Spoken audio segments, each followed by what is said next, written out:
go ahead and get started. So I'm Sarah Radcliffe. I'm a lawyer with Disability Rights Oregon, and I'm going to be presenting today. Do you guys want to just introduce yourselves real quick, and then Certainly. I'll take it back from. Good afternoon. My name is Mike Reese, and I'm the sheriff of Multnomah County. Good afternoon. My name is Nicole Morrisey-O'Donnell, and I'm the Chief Deputy, part of the Corrections Division, the Services section of the Corrections Division. So we're here a little over a year ago. Disability Rights Oregon, actually about exactly a year ago, Disability Rights Oregon released a report about conditions for people with mental illness in the Multnomah County Detention Center, which is the downtown jail in Multnomah County. It's in the Justice Center building. And after the release of that report, we've been working with Sheriff Reese and also the health department around improving conditions, and there's a lot of work that's been done. So we're here today to give you an update on kind of progress 1 year after the report, what's happening, and where there are still areas for improvement. So just a quick background about Disability Rights Oregon. We're a nonprofit law firm. Every state has a federally designated protection and advocacy system for people with disabilities. There was created by Congress in the 1970s, and with that, we call it P&A for short, but with that designation, we have statutory powers to safeguard the human and civil rights of people with disabilities. We can also investigate allegations of abuse and neglect, monitor basically any facility that cares for or confines people with disabilities, and get records. And feel free to just interrupt along the way if you all have any questions. We're each going to talk for about 20 minutes, and then we'll have a lot of time for questions, but if anything's not clear along the way, just jump right in. So DRO we're a client-driven organization, and our kind of core principles are community integration, so keeping people in their communities rather than institutionalizing or criminalizing people, and then we're focused on individual rights and choice. There's a picture of a person at MCDC. So in our report, we identified three main areas of concern, and some of these are areas that are concerning basically in every jail across the country. And so I'm going to go through each of those areas of concern and then dig down a little deeper and then let you know what's happening. So we've been hearing a lot today, and I think everybody knows far too many people are in jail because of behaviors related to mental health crisis. At MCDC, there are 138 designated mental health beds, so that's bigger than the Unity Center for Behavioral Health. And there's also a really high volume of people who are circulating through our jail system. So about 1.5 million people are discharged each year from state or federal prison, but there are 10.6 million admissions to jail. So that's so many people that are cycling through jail. And what we see for a lot of our clients is that they're serving what I've heard called a life sentence on the installment plan. So we think of jail as, well, it's just a short-term stay, 7 to 10 days maybe. So, we don't really need to worry too much about conditions or what people are experiencing in there. But actually, a lot of people are admitted multiple times during a year to jail. So they're spending a lot of time in there in short segments. Also, about half of Multnomah County jail beds are dedicated to probation violations. So that may have been a minor crime to start out with. A person got probation. But what we see for our clients is that if you have an addiction issue, if you're homeless, if you have a mental health problem, if you don't even have a cell phone, your barriers to complying with the terms of your probation are really high. So probation might be kind of setting our clients up to fail and just, kind of be stuck in that cycle of incarceration. So I think that's really an important piece for DAs to register, because when we talk about criminal justice reform, sometimes we think, well, DAs can be, really lenient by offering probation, and then the person will get their life back on track. They'll comply with the terms of probation, and then the criminal issue will be over. But what we see is a lot of people are spending a lot of time in jail for probation violations. It's really hard to hold down a job, to keep custody of your kids, to keep your apartment. Any of those kinds of stability factors are hard to maintain if you're interspersing that with periods of time in jail.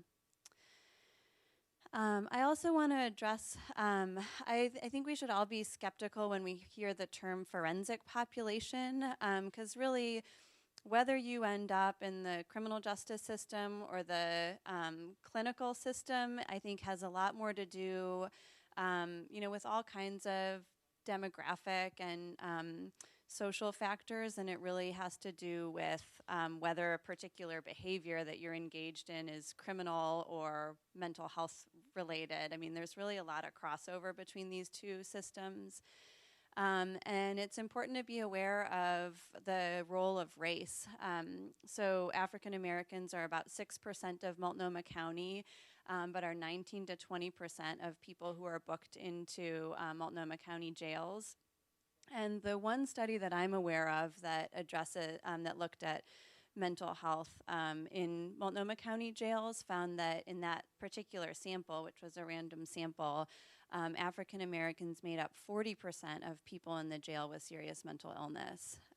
So to go from 6% to 40% is a drastic overrepresentation of Black people with mental illness in our jail system. So I always like to start with a story. So this is a former client who I'll just call Carol Spivey. And this kind of illustrates why people get sucked into the system and how hard it is to get out and how much time they spend in the system and how traumatizing it is. So she was charged with some misdemeanor charges related to theft and interfering with public transportation, and she was unable to aid and assist in her own defense. So because of her mental illness, she wasn't able to help her criminal defense attorney. So she went to the state hospital in the fall of 2014 and spent 8.5 months there trying to restore competency so she could face her charges and wrap up her criminal issue and move on with her life.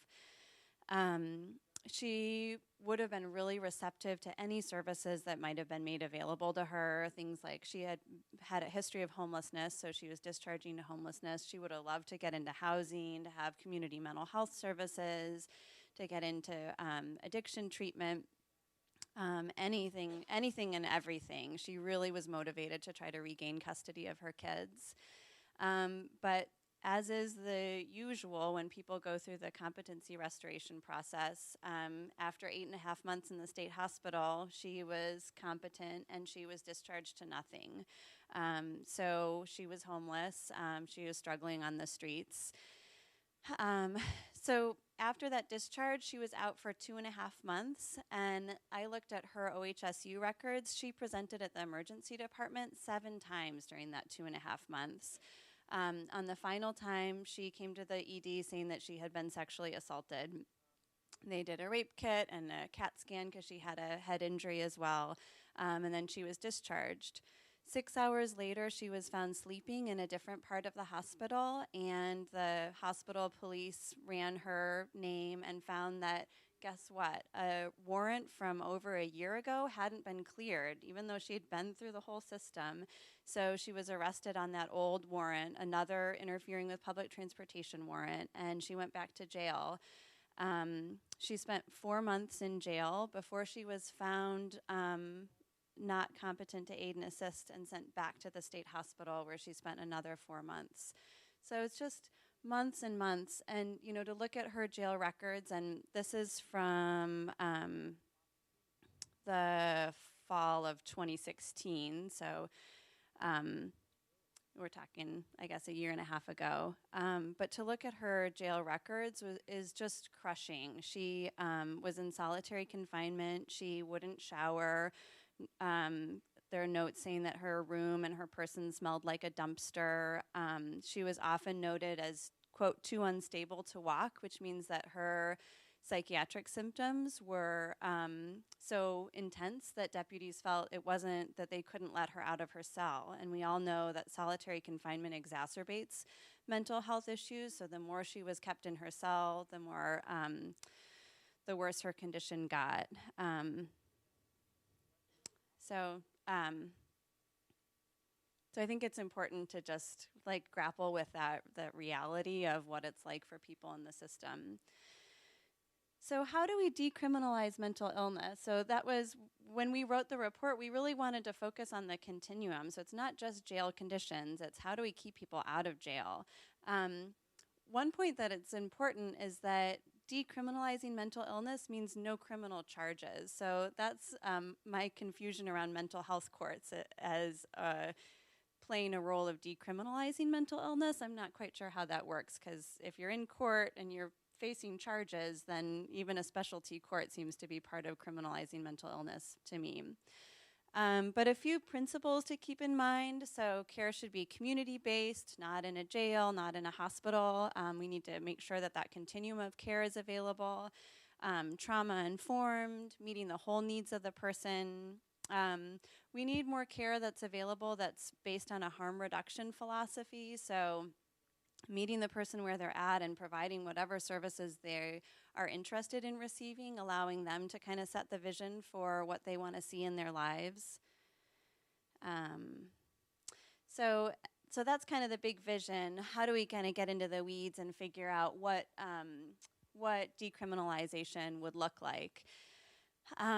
So one of our recommendations is more diversion programs, and that's something that the sheriff has really taken a lead with. There's a new Cascadia Behavioral Walk-in Clinic diversion program, so it's kind of like LEAD, only LEAD is for people who'd otherwise be facing charges for small amounts of controlled substance possession.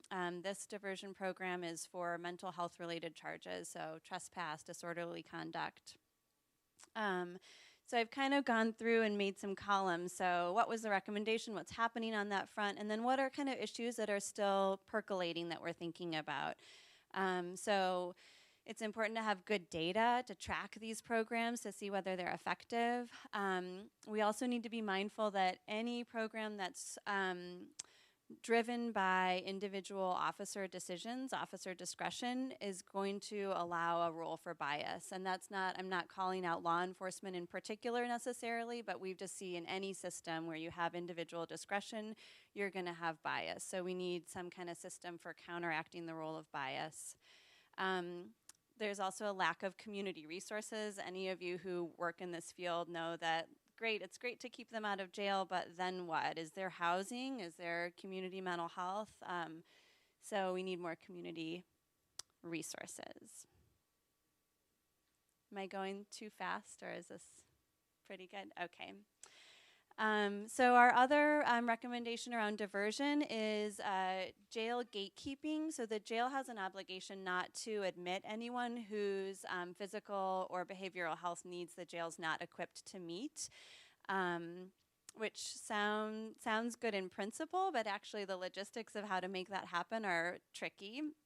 So what we've suggested and what other groups have suggested is having a nurse or other qualified clinician as the first point of contact at booking, so that you do a screening, see whether the person's appropriate for the jail before admitting the person. But that's complicated for a few reasons. One, it would require law enforcement to wait in order for the person to be cleared before they're booked into jail, whereas right now, hospitals can be a longer drop-off process, but jail is pretty quick, so the officer's back in the field.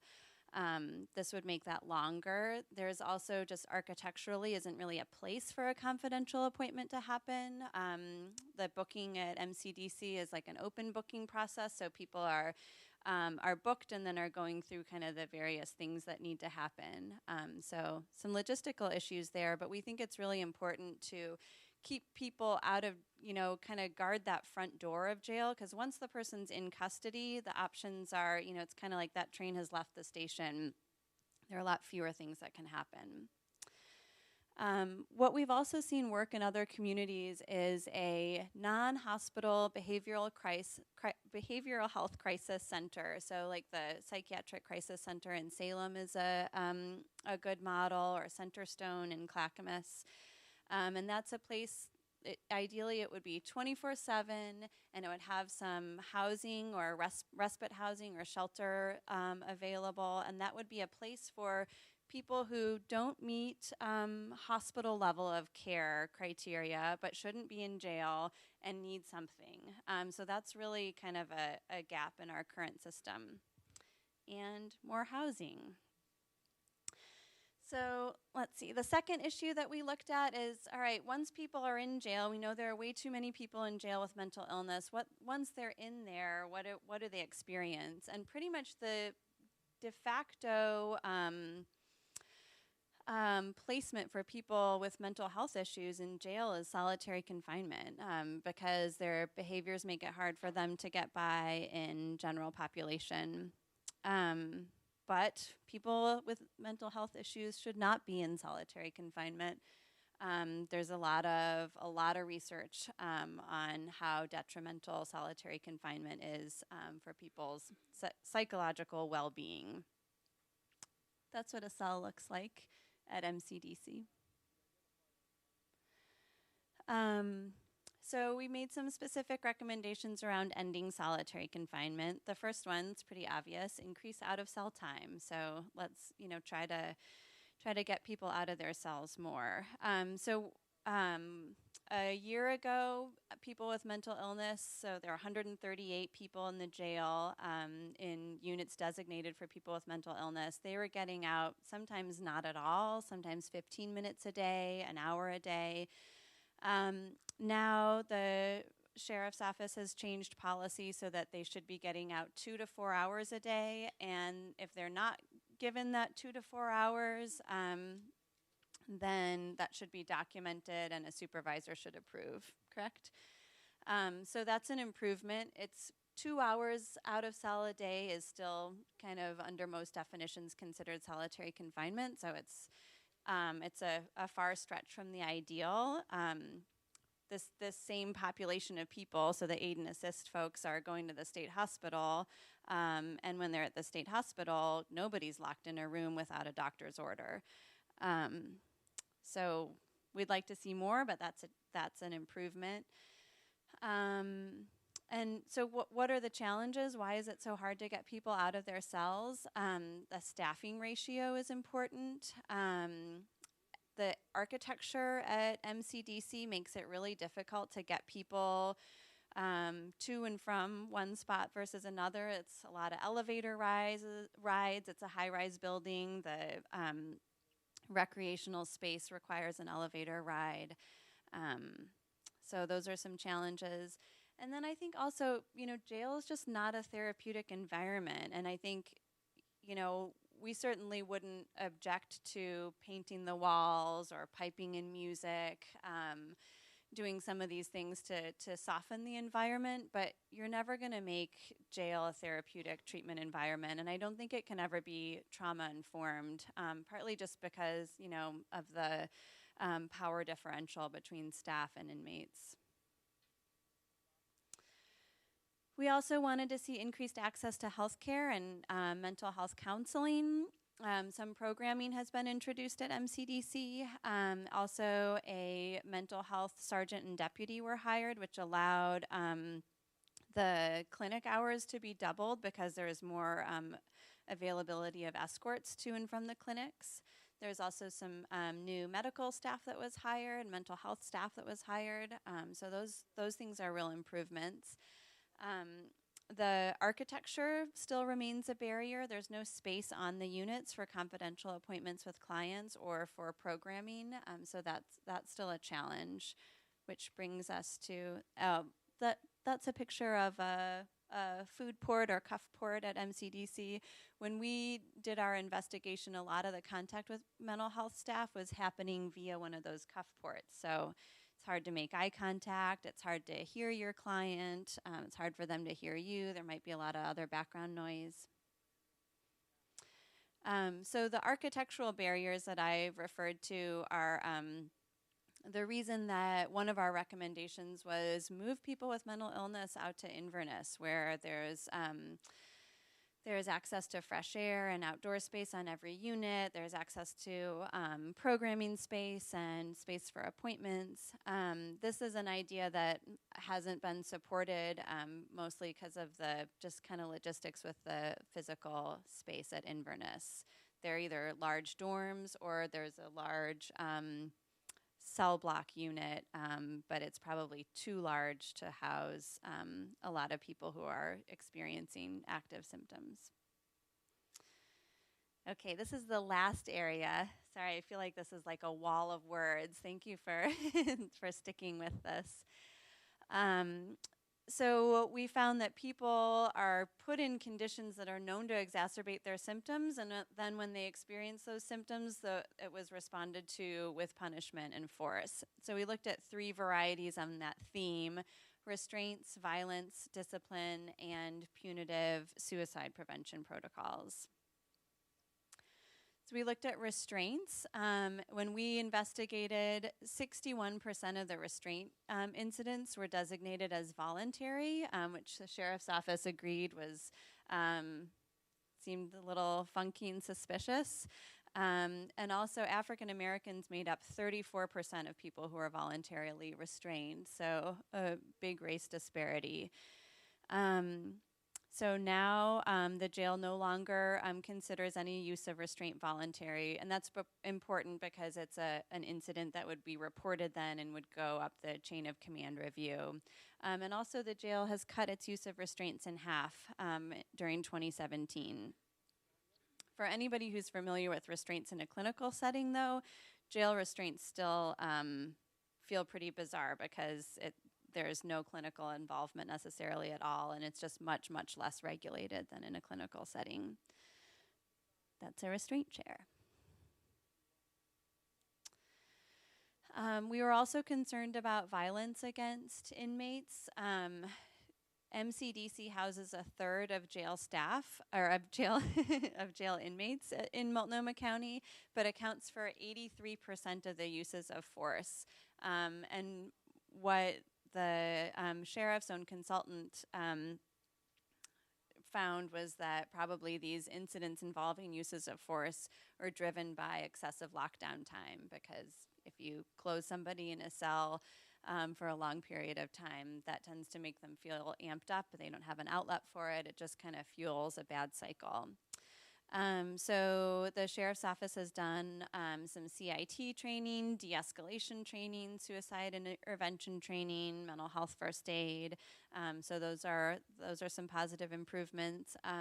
And then also the sheriff's office is rolling out an employee information system at either the end of 2018, beginning of 2019, that will track uses of force by staff member and also by inmate demographics. And this is kind of a theme that you'll hear is any agency, any jail in particular really needs to track demographics so that, we know that bias plays a role throughout our criminal justice system. We need to have good data so that we can address it, and so that we move away from the individual intent conversation and start really looking at outcomes and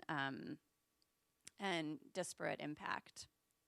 And also the jail hasn't been approved to do a $4 million project, which will include installing cameras.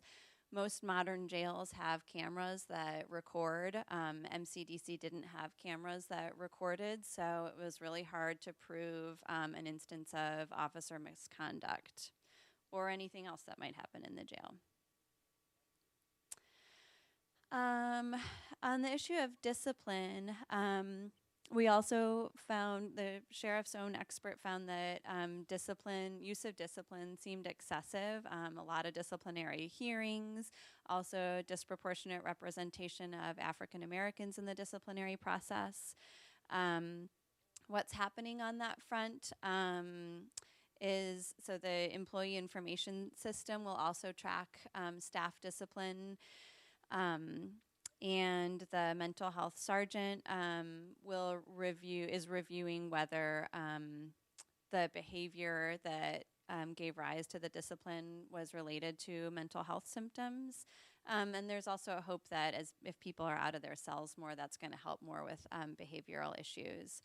We made some really specific recommendations that haven't been acted on yet. So 1 incident, 1 infraction. We saw instances where someone might have a confrontation related to mental health issues, and then they'd end up with 7 kind of overlapping infractions. Also, we think there should be shortened time frames, and what we've recommended is no more than 2 consecutive weeks in isolation or no more than 3 weeks in a 60-day period. And then, again, tracking demographics. And the final issue I'll talk about is suicide watch. So suicide watch in any jail or prison setting that I've been in means that if you express any concern about self-harm or suicidality, any behavior in that area, you get a one-size-fits-all approach, which means you lose your visitation, you lose all your personal belongings, you're stripped down and put in a suicide smock and given a suicide blanket. You lose like human contact and the ability to engage in programming and things that might actually make you feel better. So what we've recommended is suicide restrictions should be clinically determined. Like, risk of suicide that's a clinical issue. Clinical staff should do the welfare checks, perhaps rather than sheriff's deputies. And that's an area where we have not seen changes. So that's what I have so far. I have some more client stories, which I think are just a really important thing to illustrate, but I also don't want to monopolize the time. I've already gone over. So I'm going to turn it over to Sheriff. Great. So thank you very much for being here, and I really appreciate the opportunity to come and share some of the challenges we face in running the largest jail system in the state of Oregon, and also just to share with you some of the good work we've done as well. And somehow with the aid of modern technology, our screen is ready to go. So I'll just jump into it. And I appreciate Sarah and DRO for the work they're doing as well. I feel like we're kindred spirits. We all want to do better and to have a jail system that is safe, that helps people heal when possible. I'm going to share a little bit about our jail system and some of the numbers that go along with it, because I think you'll be surprised at just the volume and the number of people coming through the largest jail system. I want to say we're not afraid to take a hard look at ourselves and to be critical of the work we do in an attempt to continuously improve our processes and to build on the work that we're doing with our staff. So a little bit about our agency. I think it's beneficial when talking to community members, because a lot of people think, what does the sheriff's office do? I was chief of police for the Portland Police Bureau for 4.5 years and was in that system for 20 years. And a lot of people know what the Portland Police Bureau does, but not a lot of the sheriff's office is kind of an unknown entity in some ways. Presently, we employ 814 folks. They're organized into 3 separate divisions or work units. In the corrections end of things, our primary goal is to provide compassionate service, which encompasses keeping people safe. We want to make sure that we manage the day-to-day operations of the 2 facilities that Sarah mentioned. We have the Multnomah County Detention Center, or MCDC, and then we've got Inverness Jail, MCIJ. And we want to build on that collaborative work environment that offers support, programming, medical staff, and our members work directly inside the housing unit. So there's 2 different models of correctional services. There's indirect and direct. We're direct. We put our deputies in contact with the folks in custody.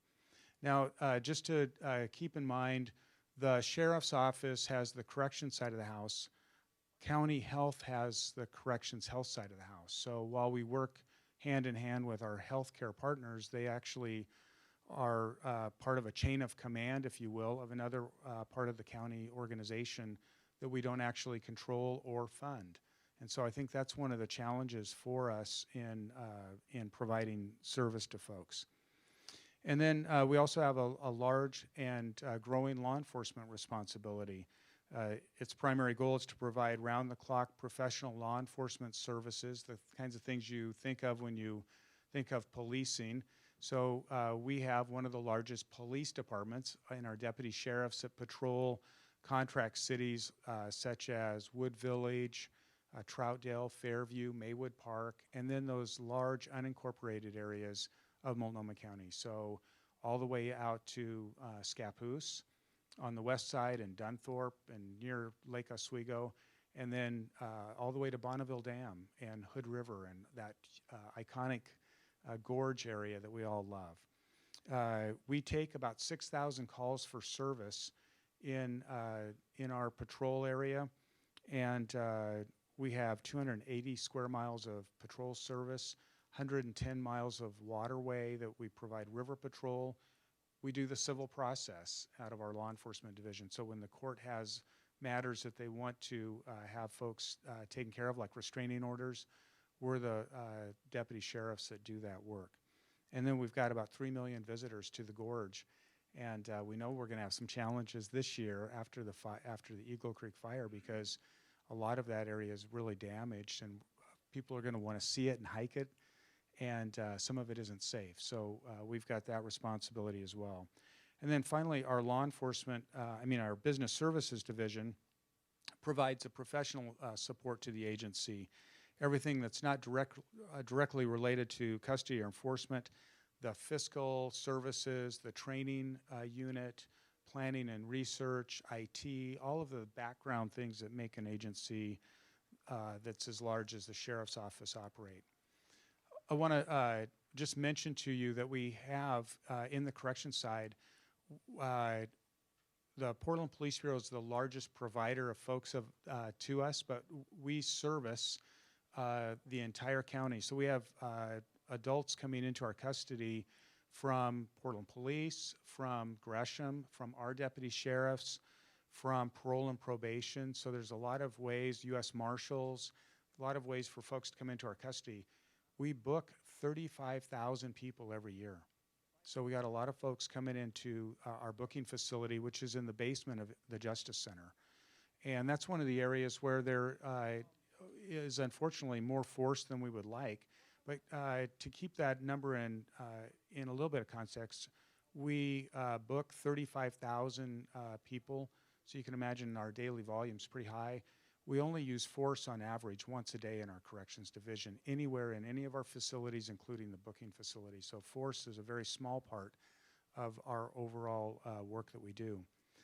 Those 35,000 people that walk in the door, 30% of them are recogged. So they go through the process and they're recogged immediately. So they're released as soon as we can get them out the door, they're released. And that's a pretty high volume. A lot of other counties across the United States are studying our processes and adopting those models so that people that can be safely supervised in the community in some fashion can go through that process. Out of that 35,000, 30% are recogged. The others are in custody. Many of those are released at arraignment. So that next day a judge sees them and releases them from custody to maybe a little bit higher supervision, like close street supervision or other types of supervision. The ones that do stay a little longer, our average length of stay right now is 12 days. So if you think of, look at jails all across the United States, the average length of stay is 24 days. Our average length of stay at 12 days is the lowest in the United States.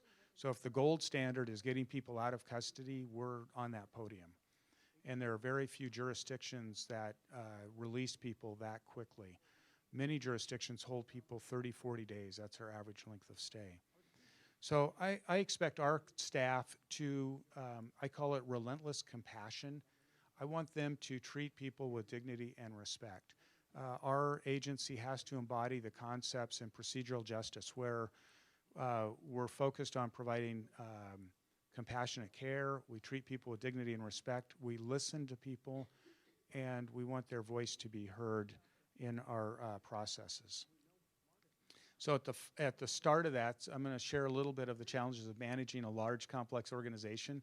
The start of that is policies. So that's what guides our employees, and it's not a sexy thing to talk about, but I want you to be aware of it because it's really important that you know that our policy process has gone through significant revision in the last year and a few months since I've been elected sheriff.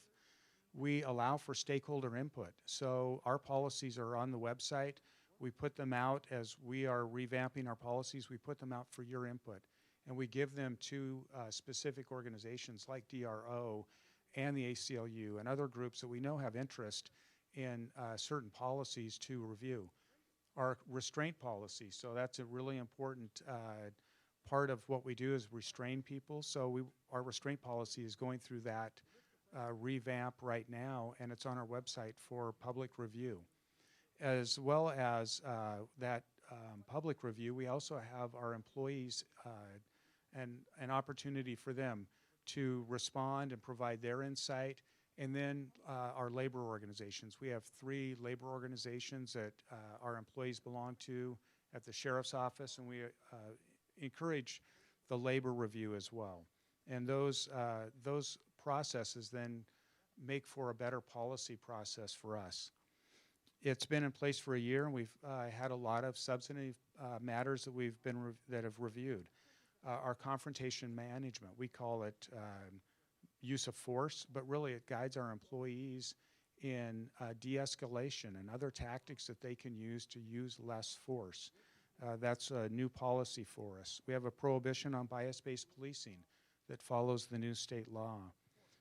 As I said, our conditional use of restraint policy is up right now for review. And these are all ways that we inform the next step in our process, which is training. And the training unit plays a significant role in ensuring members possess the knowledge and the skills necessary to provide a professional level of service that meets your expectations and mine. Now, training touches everybody in our organization.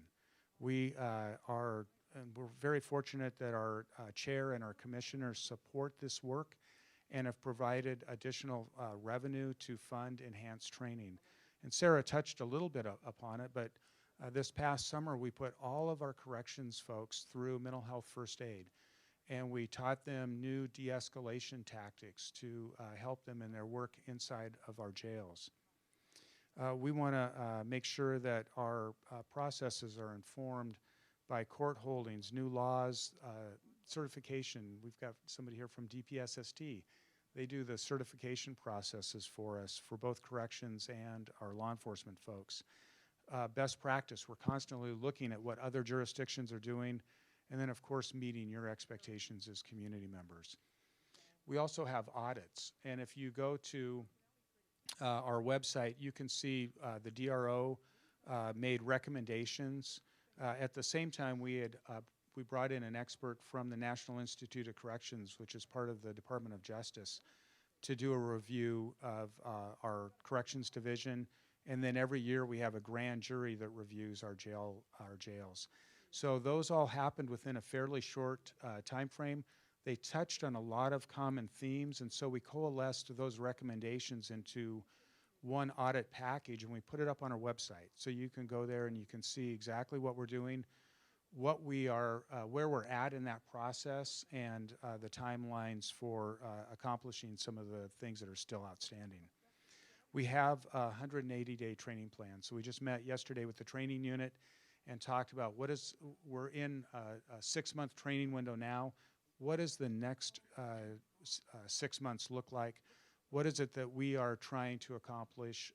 What are the needs of the organization? We really see a need and a gap on a national level to providing corrections deputies with that crisis intervention training that law enforcement has.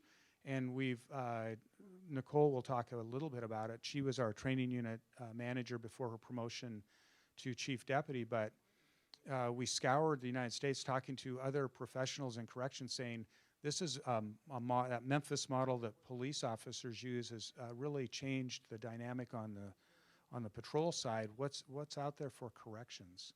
And unfortunately, there isn't really good validated training that is appropriate for corrections. We may be at the forefront here in designing what that looks like. And we've got, as I said, somebody from DPSST here today, and we chatted about how do we design that curriculum and get it embedded in our jail systems here. Department of Corrections is also interested in that as well. So the next step in that, so we've got policies that guide people, we train to the policies. The next thing is to put them into practice and monitor what happens operationally. So we're in the midst of changing our culture, one that values communication as a means of productive employee contributions to make us operate efficiently. We believe that by using those same concepts of treating people with dignity and respect with our employees, that we're going to improve morale and service delivery in our jails and on patrol. We're expecting that our employees provide us feedback, both through policies but also surveys. And you're looking at the first survey we did, and we just completed it with some pretty surprising results. Typically, and this was part of a national police research platform that Rosenbaum and Associates did for over 100 police departments and sheriff's offices across the United States. We asked them to come in and do that same survey at the sheriff's office. Usually they see about 25 to 30% of employees respond back to surveys. You guys get surveys, right? And everybody's right on them. Yeah. We were really pleased to see that over 73% of our employees responded back to us. They really care about the organization. They wanted to provide feedback, and they wanted their voices to be heard. We also saw some really positive things in what they said about their supervisors. They felt that they were treated respectfully, that they understood their job responsibilities, and they received counseling and support instead of punishment for minor mistakes. Now, there's some areas that we didn't do as well. Some of the areas that we have to work on are around employee discipline. I like to say 95% of the people in the organization are doing really good work. 5% are doing something else. Well, the 95% expect Nicole and I and our other command staff to work on the folks that aren't doing as well as we would hope. Another area that I believe we have some challenges is just in improving I think the challenges that we have working in a criminal justice system that sometimes makes you feel cynical, and I know that a lot of you feel the same way. You see the system, the criminal justice system, our healthcare system, our mental health care system not working like it should, and not having the resources to really change people's lives in a positive fashion. And it can leave all of us feeling a little cynical or burned out. We saw that from our staff as well, especially with the folks that have been here 15 or 20 years. So that's an area that I think we have work to do. The last thing is systems of accountability. And we need, after practices, monitoring, we have to have systems of accountability. That's the key to legitimacy in our organization.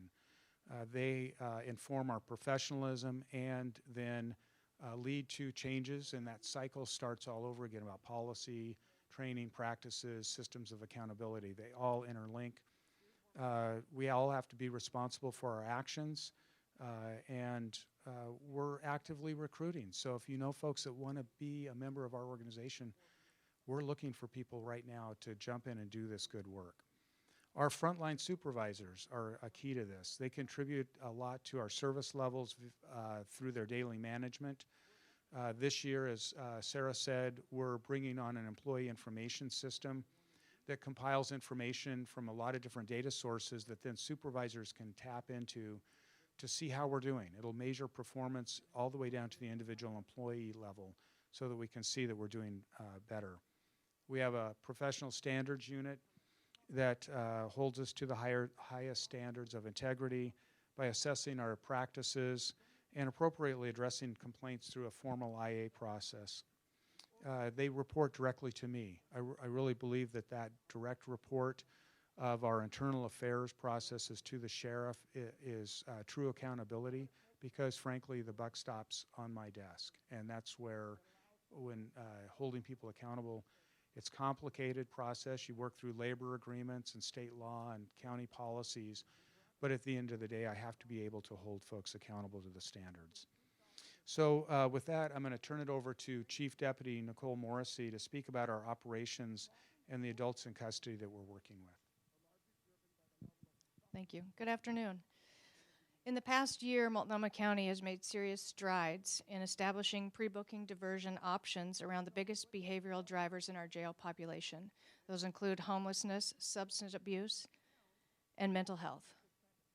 MCSO has created the Homeless Outreach and Programs Engagement Team to serve as a safety net to human services, linking individuals in need of appropriate services in the field.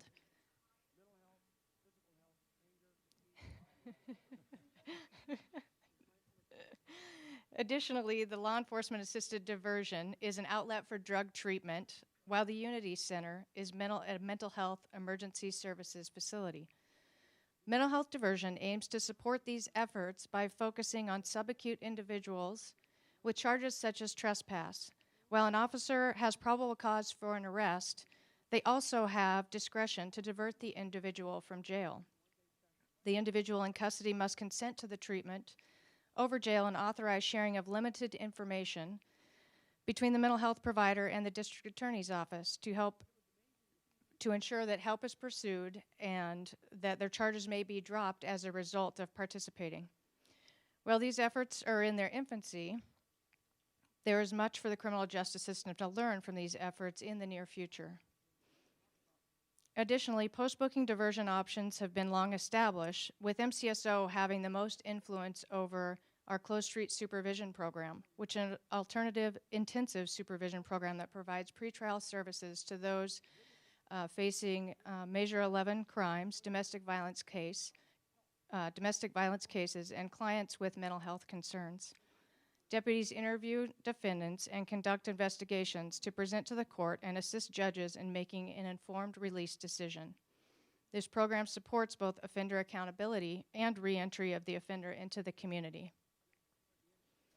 And at this time, the Closed Street Supervision Unit supervises approximately 232 people in the community and offers services and connects them and allows them an opportunity to be engaged in the community and with their family.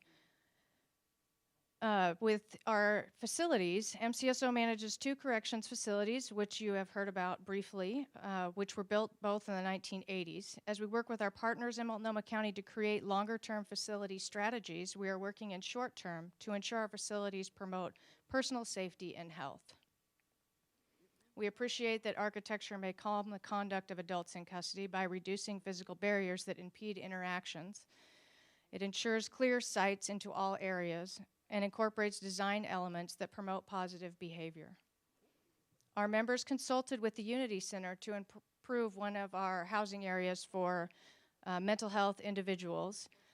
There were significant challenges, and we invested, by partnering with Unity, we invested in a new paint scheme, soft carpet and furniture, wall decor showcasing nature scenes, and we also installed chalkboards throughout the dorm and play music to further invoke the senses and provide for a creative outlet.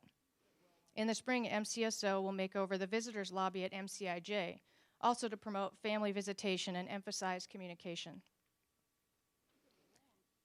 MCSO is committed to the overarching goal of placing adults in custody in the least restrictive housing possible. And to meet this goal, MCSO restructured our operations to allow for 5 hours of available out-of-cell time per shift and shall be utilized for the purposes of attaining maximum out-of-cell time facility-wide. And this would include regular out-of-cell time where they're making, individuals in custody can make phone calls to their families, watch television programs. That also includes the programming that we are increasing at our downtown facility. The efforts applies to all adults in custody, not those just suffering from mental health challenges, thus removes MCSO from the federal definition of solitary confinement. We are incredibly proud of the work, and we appreciate our members' initiative to produce better outcomes for those entrusted to us. Also, MCSO, as discussed prior, works very closely with Corrections Health, a division of the Multnomah County Health Department. They coordinate the care of adults in custody. Our deputies and sergeants team up with mental health consultants and mental health personnel and medical personnel to form the mental health team. This team adheres to a case management approach, applying their respective professional lens to individual needs at every stage of custody. From there, a more personal and comprehensive plan is employed to serve that individual during their time with us. After working together for a short while, we have seen results. Corrections Health was able to expand the clinic hours, increase access for mental health services. With more privacy, medical personnel are able to hold meaningful discussions with their clients, which results in treatment. Better treatment informs discharge plans when leaving custody, and better overall outcomes for those that are in our facilities. When individuals stabilize and feel better, their behavior becomes easier to manage for the corrections staff. Overall, MCSO is grateful to our Corrections Health partners, and we will continue our team effort in this regard. With diversion, custody, and care addressed, MCSO is turning to preparing our adults in custody to re-enter the community. We currently offer a variety of programming aimed at holistically supporting those in our care. We worked with and have enjoyed a long-term relationship with countless service providers, yet there is work to still be done. With more out-of-cell time operationally in place, we are hopeful to fill this time with structured programming and options to better the outcomes for those that are released from our custody. Groups that provide programming are also interested in helping MCSO and Corrections Health facilitate a warm re-entry. Presently, Corrections Health manages discharge procedures for our acute population, ensuring they have insurance to cover any treatment placement of services and determine whether the individual is eligible for additional benefits. The advice of the mental health team personnel also inform this effort. Meanwhile, MCSO manages discharge procedures for our subacute population, determining whether an individual is eligible for benefits other than medical, and provides information about additional services. And our goal is to have a discharge plan for all adults leaving our custody. So we want to open it up for questions. I just wanted to close out by saying one thank you to Nicole. Katie Burgard, our program manager, was supposed to be up here presenting with me, and she was sick at the earlier part of the day and had to go home. So I said, Nicole, you have the short straw. You have to help me out. So I want to thank her for being up here. But,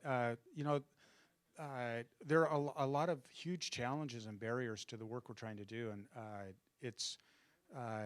some of it is lack of resources. We're having this conversation today in close proximity to when our commissioners are making decisions about how to fund stuff in the budget, and we know that the county budget is going to start to have less revenue than's needed to maintain current service levels. So we're trying to do some innovative things inside our correctional facilities, like put additional resources, a mental health sergeant and deputy for better coordination and getting people out of their cells. Well, those are positions that we may lose. Or the close street deputies that supervise people out of custody, we may lose them. And that's capacity then that will impact our jail population. I will say we've gone from 1,310 jail beds, which we had for about 6 years. We had budget cuts. We're down to 1,192 right now, and it's 95% full. When we get to that 95%, we start what we do is we call it matrix releasing. We look at the lowest score, and that person goes out the door. Well, unfortunately, when we do that, it's a court-ordered process, but some of the folks aren't necessarily the safest risk to the community, and it's not always the best thing to do for them. Judge Jones, who was working on our mental health docket, had a person that he had placement for in the community, and that person got matrixed, released out before we could make the warm handoff. And then you have folks who may have a treatment bed ready, and they get released back out, and they spiral back down into that addiction, and instead of a warm handoff to treatment. So those are some of the challenges we face. Certainly, as the budget comes up, I know our county chair and commissioners would want to hear from you on how to make this system work better. So thank you very much for listening to us, and happy to answer any questions that you have.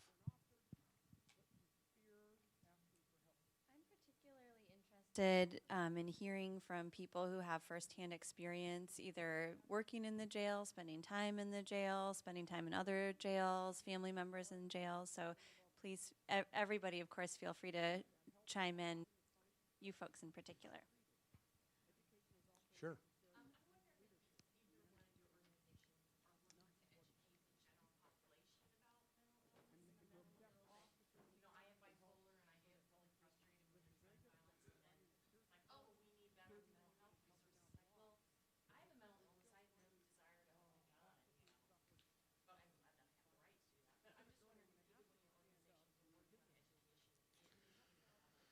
Yeah, well, I'll let Sarah talk about DRO, but certainly the Sheriff's Office is using as many media outlets as possible. So traditional media, but we have a robust website and Facebook and Twitter and YouTube that you can go to and see what programmings we're offering and some of the challenges that our community's facing.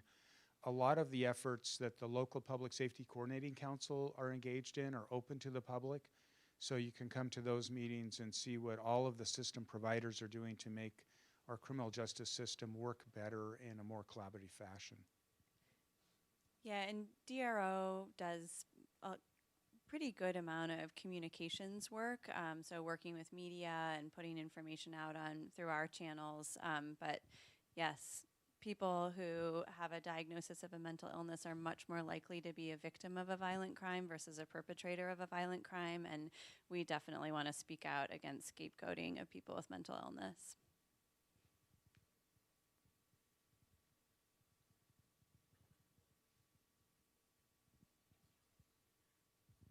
And so I have a question. It's actually probably best maybe for you to answer. So my question, and I deal with, I'm a prosecutor who deals with a mental health caseload, and so not only do I deal with criminal charges, but I also do the civil commitments as well. And so decriminalization of mental illness, that makes all the sense in the world to me when we're dealing with persons with a serious and persistent mental illness such as schizophrenia or bipolar. My question for you comes with, I think, a large amount of that population that also suffers from perhaps antisocial personality disorder.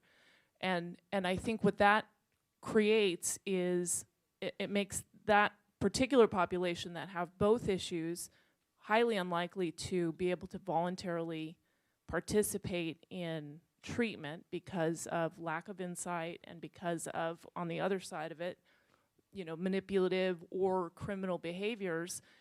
And so when I'm dealing with folks like that, when we try to deal with it on the civil side of it, so on the civil commitment side, the mental health side of it, what we're seeing is that state hospital and other facilities around the state, even if we get that person committed, they're not willing to take them because of what they see as criminal or antisocial behaviors.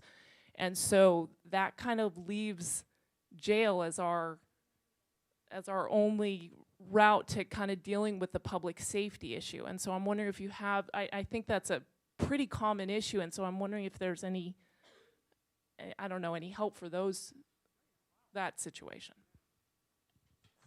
I can speak to that a little bit. First, I think it's a false dichotomy to look at either civil commitment or incarceration, because there's a third option, which is community mental health and housing. And so we really need to build up that third option.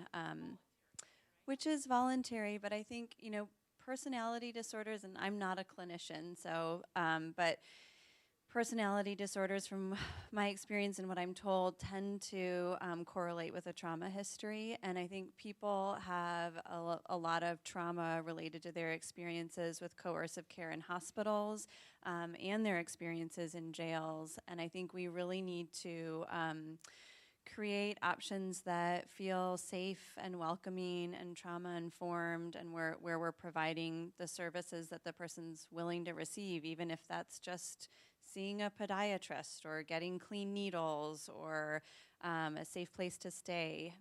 So I think we really need to think outside the box.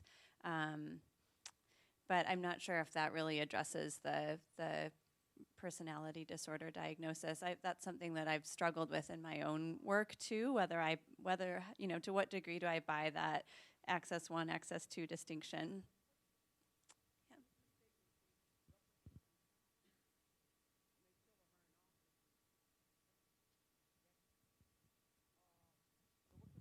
Hi, my name is Sean. I'm a peer support specialist with the Behavioral Health Unit in Clackamas County. And so many of the people that we deal with are dual diagnosis with severe mental illness, but then heavy meth use too, particularly meth. I mean, other drugs, but particularly meth where I'm at.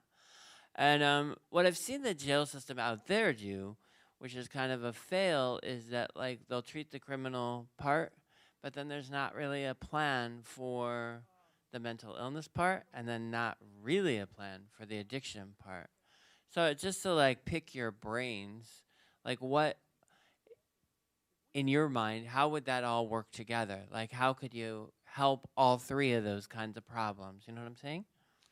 I do know what you're saying, and I'll tell you, I think it's one of the biggest challenges in policing is that you come across somebody, you get called, and I like stories, like Sarah does. So last week I was coming from the courthouse, headed back down to our office at the Multnomah building, and covered a central precinct officer on a hot call. And there weren't enough officers to respond, so I said, yes, I'll go. I'm in uniform, and I still like being a police officer. So it was a man at the Chipotle at 2nd and Yamhill, and he had his pants down, and he was threatening people, and they were calling because he wouldn't leave. So I'm covering on the call, get there. The officers engaged in conversations with the man who's now outside the restaurant, and neither of us could tell whether he was high on something like meth or if he had a mental health issue or both. And I don't know how you do that in that moment out on patrol. So the officers they have a really tough job, and they do the very best they can.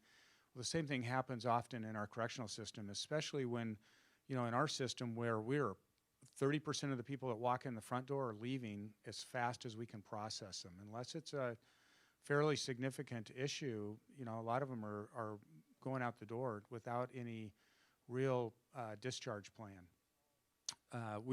When folks stay, we rely on Corrections Health to help us figure out what's the right track. We do have a unique program in place in Multnomah County at Inverness. We've got a treatment readiness dorm.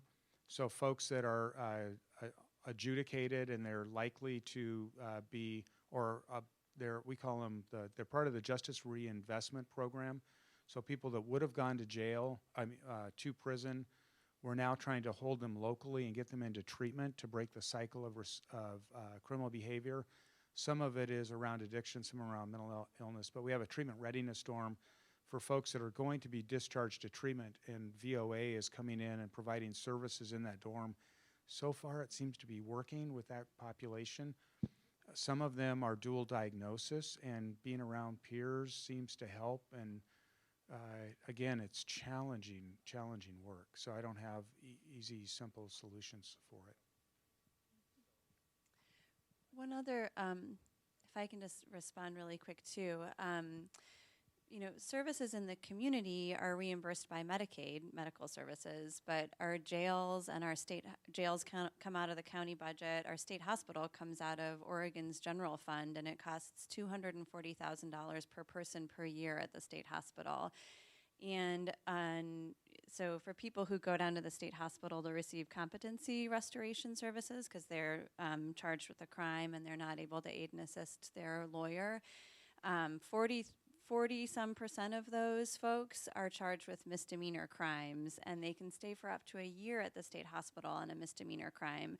So what I'd love to see is a mental health reinvestment funding stream where we'd reduce our population at the state hospital, close units at the state hospital, and reinvest that money locally in behavioral health services. Wouldn't that be cool? I'm just going to pass it over and you guys just pass it. Yeah, I work for the Forensic Act team through Cascadia, and we have someone on call 24/7. But what we're having a barrier for us is that when a police officer is called out for a crisis, we're not having that information, and so an opportunity to intervene in a potential situation that would put someone in jail is missed because we're not being contacted. So my question is it standard protocol for a police officer to call the Multnomah County Crisis Line to see if a person is connected to mental health services? Or how does that work when a police officer is called out? Well, first, let me say thank you for your good work at one of my favorite organizations. Cascadia has been a real partner with us, both when I was at the Portland Police Bureau and now at the Sheriff's Office. And we created the mobile crisis units where we partner a Cascadia employee with mental health skills with a Portland police officer. We've got one in each of the patrol districts in Portland, and they're supposed to kind of work on that. So I'm sorry that the information isn't getting to you better. I think that's an area I'll bring up with the behavioral health unit. The other component we created was a behavioral health unit. The Portland Police Bureau, the Sheriff's Office now participates on that to staff these types of issues and find a way to work around it. So I'll ask. I think that's a great idea to have officers, if it is a person in crisis, call the crisis line and figure out if there's something that we could do to support whatever you've done already in the community. So thank you for that idea. Thanks. I just have a question for you guys, actually, because I'm from Lincoln County. I'm a prosecutor, and I know that a lot of our mental health people with mental health issues that come into the jail, they have trouble with them from a security standpoint, and so they end up being more in solitary situations truly because of I don't think they feel like they have any other choice. So I was just wondering how you guys, with this increased time out of cells and things, like how do you address that? So if you're not using restraints, you're not using solitary, how do you keep the whole population safe, especially when you've got someone who is having a major safety issue, crisis type thing? Yeah, I think we brought on a sergeant and a couple of deputies to work with that population and with our corrections health team and try and be really intentional about taking the time to have conversations and trying to get people that are in some sort of crisis to participate in getting out of their cell into programming. It's really challenging, and it takes a lot of patience and some special skills. So we've, with that team, that mental health team, we've tried to provide them additional training that builds on their skills and some additional knowledge about how to best work with people in crisis. But I think that is one of the challenges. As Sarah said, when people are in those, they get in custody, they're staying in custody for whatever reason, and they seem to spiral down. I mean, I think that's one of the challenges for all of us in the correctional field is how do you keep people from going into a worse state than when they came in? Because our goal is that they leave our custody better than when they came in. Right, and you guys are probably sometimes, I know, right, like they're going to be headed maybe to the hospital, but there's a delay, and so you're trying to deal with sort of the situation that you have right then, and you can't release them, and so what are you going to do? Yeah, these are folks that aren't going to get out of custody typically until a judge says, here's where they need to go. And sometimes it's community-based treatment, but other times it's a state hospital or something else. So, but for us, having teams that we've dedicated to working on that very problem we're seeing benefits from it as we're getting people out of their cells and into recreational opportunities and more programming. Awesome, thank you. Hello. I was wondering if when you guys see articles or TV things about the Scandinavian prison system and kind of those things, like, I feel like everyone has seen those at this point where it's a very trauma-informed, kind of idyllic way of doing prison. And I think that, I don't know, there's a lot of cultural reasons that you can't just import a system like that to here. But I just wanted to know, when you guys see those things or read articles about that, what is kind of your personal feelings about it? Is it frustration? Do you feel like, I wish we could do certain things like that, but here are like the things holding us back? And I just wanted to know kind of personally how you feel about that without going into the reasons that it can't work, because I think that, I don't know, I feel like I've heard those and I understand them completely, but is that like the goal system that you'd want to work for like 20 years down the line, or does your dream system kind of look something different than that? And then I guess my other question that I have is just with the employee surveys that you did. Do you guys do surveys like that to like customer satisfaction surveys of people that are being discharged or leaving, or people that are actually in the system, to see how they feel about being, like, if they feel respected by guards and things? Or do you measure that in any way? I'll answer that next because that's our next step. The idea is to both find out from the adults in custody as they're leaving our custody, what was your level of satisfaction? Were you treated with dignity and respect? Did you have the information that you needed to be productive and to understand the system? So yes, we're going to be doing that. We're also doing surveys of people who are victims of crimes or engaged with our deputy sheriffs out in the law enforcement community. So let me go back to that other interesting thing. So we had a Department of Corrections. I think she's number 2 in the hierarchy there. And one of our Criminal Justice Commission members traveled to Norway to study their system. And they came back, and I had lunch with them to hear about their experience, and frankly, it was inspiring. Their system is based on rehabilitation. So the courts and other folks deal with what's the right punishment, if you will, or whatever you want to call that side of it. The correction system deals with rehabilitation. So their focus is, regardless of what you did, our job is to rehabilitate you so that you can, when you leave our custody, not recidivate and be a part of our community. I think that's where we need to head too. Now, how we get there, I'm not there. I don't know that yet. I'd love to go to Norway, but I don't know that anybody's going to pay. They had a grant to do that. So, but I found it inspiring, their stories. And I think that what I've asked Nicole and Katie to do is let's start by doing a discharge plan. So everybody that leaves our custody, we have a plan. A warm handoff to, if they're homeless, to a housing provider, if they have addiction, to a treatment provider, if they need resources around mental health. And then inform our staff about what that plan is, because we know a lot of folks, as Sarah said, they come back into the system. Again, very few people stay very long in our Multnomah County jail system, but a lot of people do come back.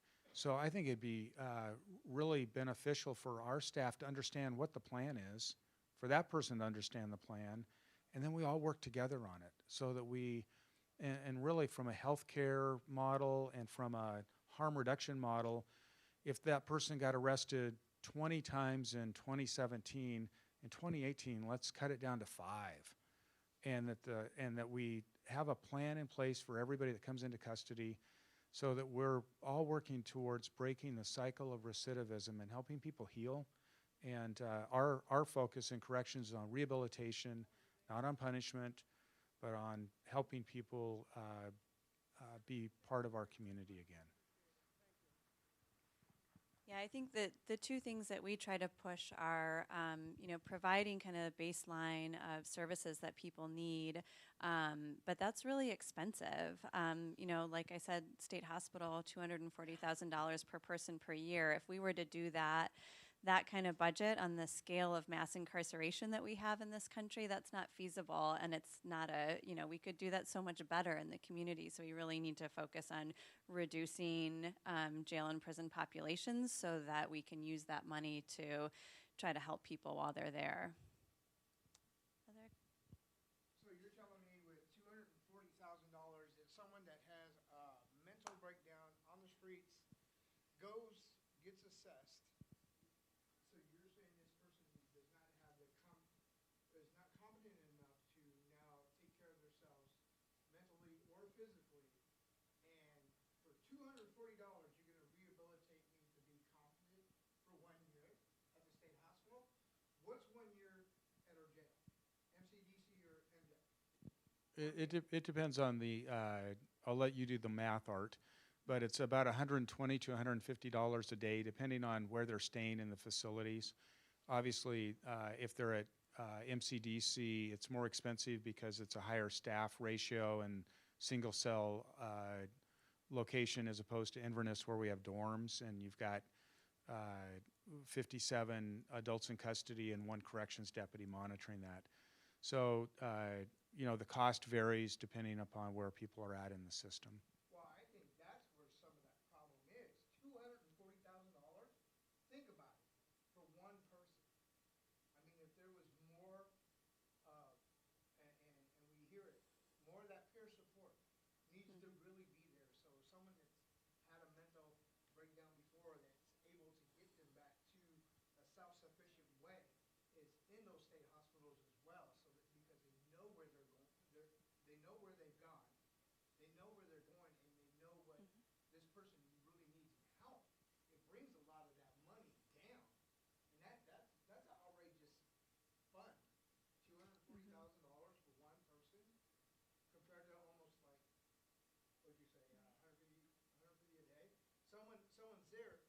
That is trauma for themselves once they walk out that door, and you want to ask them about satisfaction, because most folks that go to jail and get out, they got to go to court the next day or the week later, and then they have to stand in front of a judge that says, hey, if you do it again, your fine's going to be this. Well, we're going to give you a fine because we just charged you $64 for things that you didn't ask for. And people still don't see that underlying number of services that you receive there to get that evaluation. Trust me, I know. I know, and you know. I've been in your custody quite a few times in the past, and I've seen those underlayer numbers, and it just becomes like, oh my God, I have this on my record now, and that's just trauma right there for that person. So it's a cycle that keeps going. And back to your, I think it was the one about assessing the person right there. One, there's really no way of any safety for that person trying to be assessed, because one, Is this like a pre-booking assessment? When you bring them in, they already have all these officers that are around them, and they've got to get their picture taken, they've got to get their, hands printed, and then they get taken over there. That's 2 more trauma pieces on top of whatever you pick them up from outside. So you're just adding to their trauma, and that's those little things that keep going. And why would that person not have a mental breakdown? And it could have been a small, quick thing that was out on the streets that happened.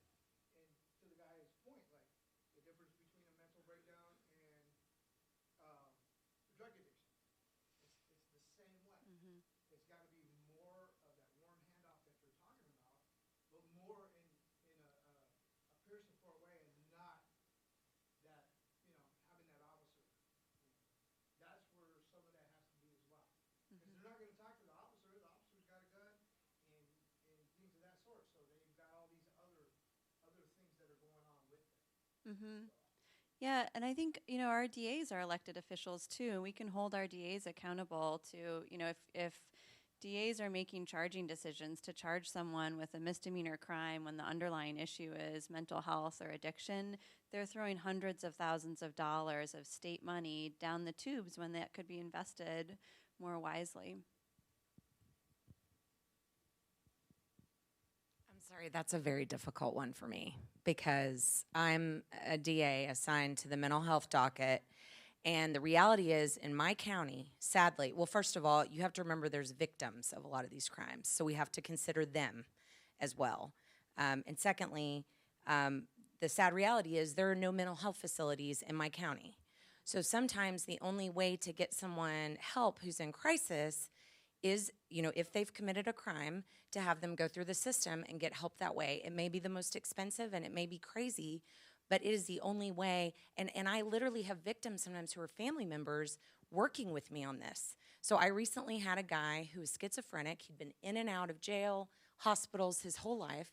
His mother is a mental health practitioner, and she and I worked together to do what we both thought was best for him. And at the end of the day, I dismissed the charges.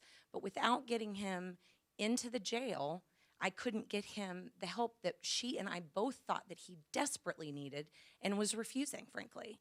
So while so much of what you're saying resonates with me, the reality that we're dealing with is so different sometimes. And so I just wanted to say that. I totally hear you on that, and I don't mean to oversimplify it. I think the way criminalization of mental illness happens is not through anybody's ill will. Like everybody, we all want the same things. We all want people to access treatment and services to help them stay stable in their communities. And I think DAs can be a really powerful voice to explain the reality that there aren't those services, especially in rural areas. I think in Multnomah County, we're privileged to have access to some services that don't exist elsewhere in the state. But I think, I think there's a lot of common ground there because I know those decisions are not easy. All right, who else do we have?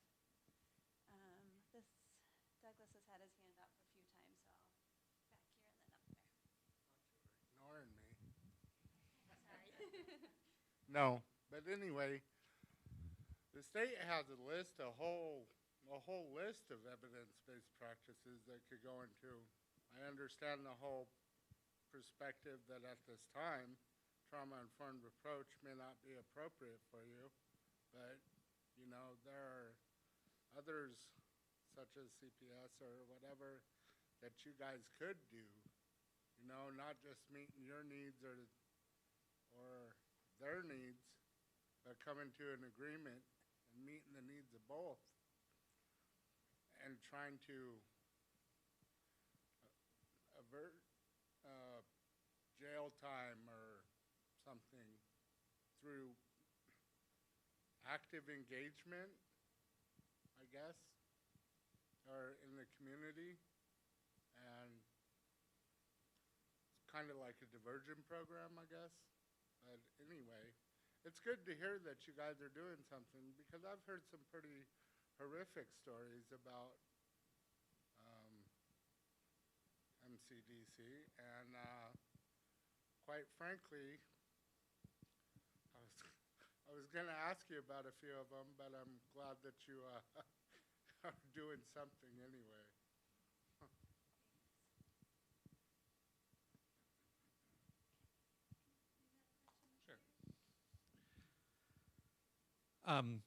Number of questions come up. I don't know if things have changed since the fall of 2016, but a small percentage of the jail population goes through TSI, and so you deal with, I think that was maybe like 60 people back in the fall of 2016, but still in a high custody environment. It's actually would be harder to leave that than to walk away from work release centers in a lot of other counties. But when you talk about building individual accountability in inmates, I think there's some potential for that, both increased work release centers and more use of TSI. But the other thing that's really, I think, traumatizing when we've just had the judge from Florida speak about a human rights and a civil rights perspective is life and liberty. And we're talking about misdemeanants who, although they might not be able to assist in their defense, were semi-functional human beings, and now when they're only facing 15 or 30 days of detention, instead we decide that we're going to reward them with 60 or 180 days of competency restoration in the state hospital that costs $120,000 if they stay 6 months. I think that there's a significant aspect of overlooking human dignity. I mean, I want everybody to be able to access care, but I also don't want the only care available.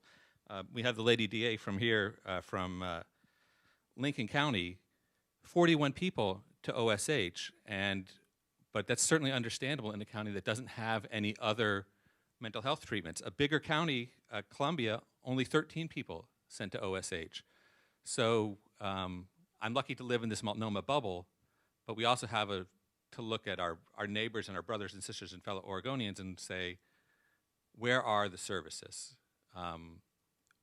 When we talk about the law enforcement budget, we got to stop talking about it in isolation and always talk about it with community-based mental health, not massive things like OSH budget, but community-based mental health. But what do you think are the roles for growing situations like TSI and almost zero custody individual responsibility sanctions?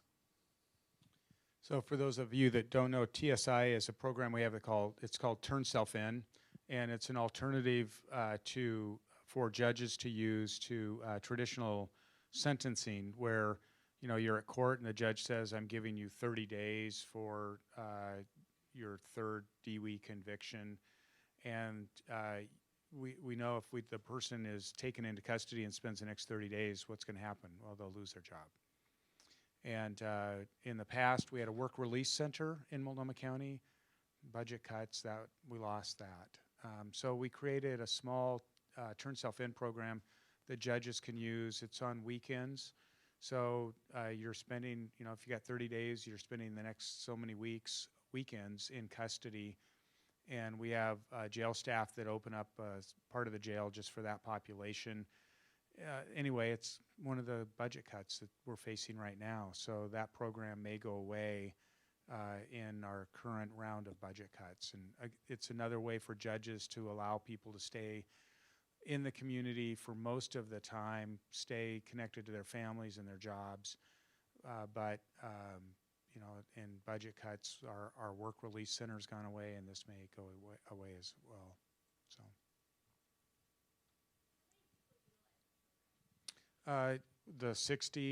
About 60 a weekend are in our TSI program. Do you have any dates for like the camera installments or any other stuff you have going on? Yeah, the camera installments going on right now. We're working with a vendor to do the wiring and then the installation of the cameras at MCDC. And again, I think that's a good thing for accountability for our staff as well as for the adults in custody. I think we have time for one more question. Hi, to just piggyback off of what he was saying a little bit ago, my question is, you guys are focusing a lot of training on de-escalation skills and all of that. Is there any training specifically for prevention of crises and trauma support for staff and vicarious trauma? Yeah, I'll let Nicole answer as well.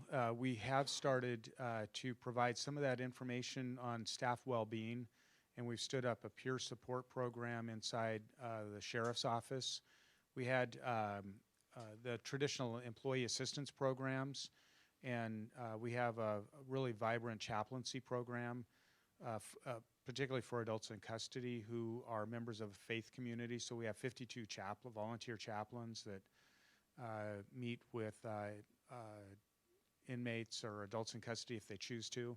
So we have a responsibility to provide that to folks in custody if they desire it. But we're doing that with our staff as well if they want to be part of a faith community. And then also peer support's really important. So we've stood up those 3 legs of employee wellness and developing that as well as additional things for the staff. Yeah, in addition to the peer support program, we also have a corrections critical incident response team, and they receive about 48 hours of training so they can respond to our facilities when we have critical incidents, so we can ensure that our staff feel valued, feel like they're heard, and that we're supporting them along the way to ensure that they are healthy when they return to work if they were to be needing a couple days off or additional services. As part of the training for our staff as well, we began to move through our training program. We started with the mental health first aid. So we trained all of our staff through mental health first aid to start allowing them the opportunity and more skills to recognize. So maybe they could intervene prior to crisis. And again, we've spoke a great deal about our mental health team that works collaboratively with our mental health consultants. Our sworn staff work collaboratively with our mental health consultants and medical team. And because they are familiar faces to those that individuals in custody, even if it's 7 to 10 days, it's the same team that comes to the area that they're housed in to interact with them, to engage, to encourage out-of-cell time. So I think putting that program in place and assigning 2 specific people from the sworn side and working with the providers, it really allows for them to engage on the front end prior to potential crisis. So thank you all very much. We really appreciate the opportunity.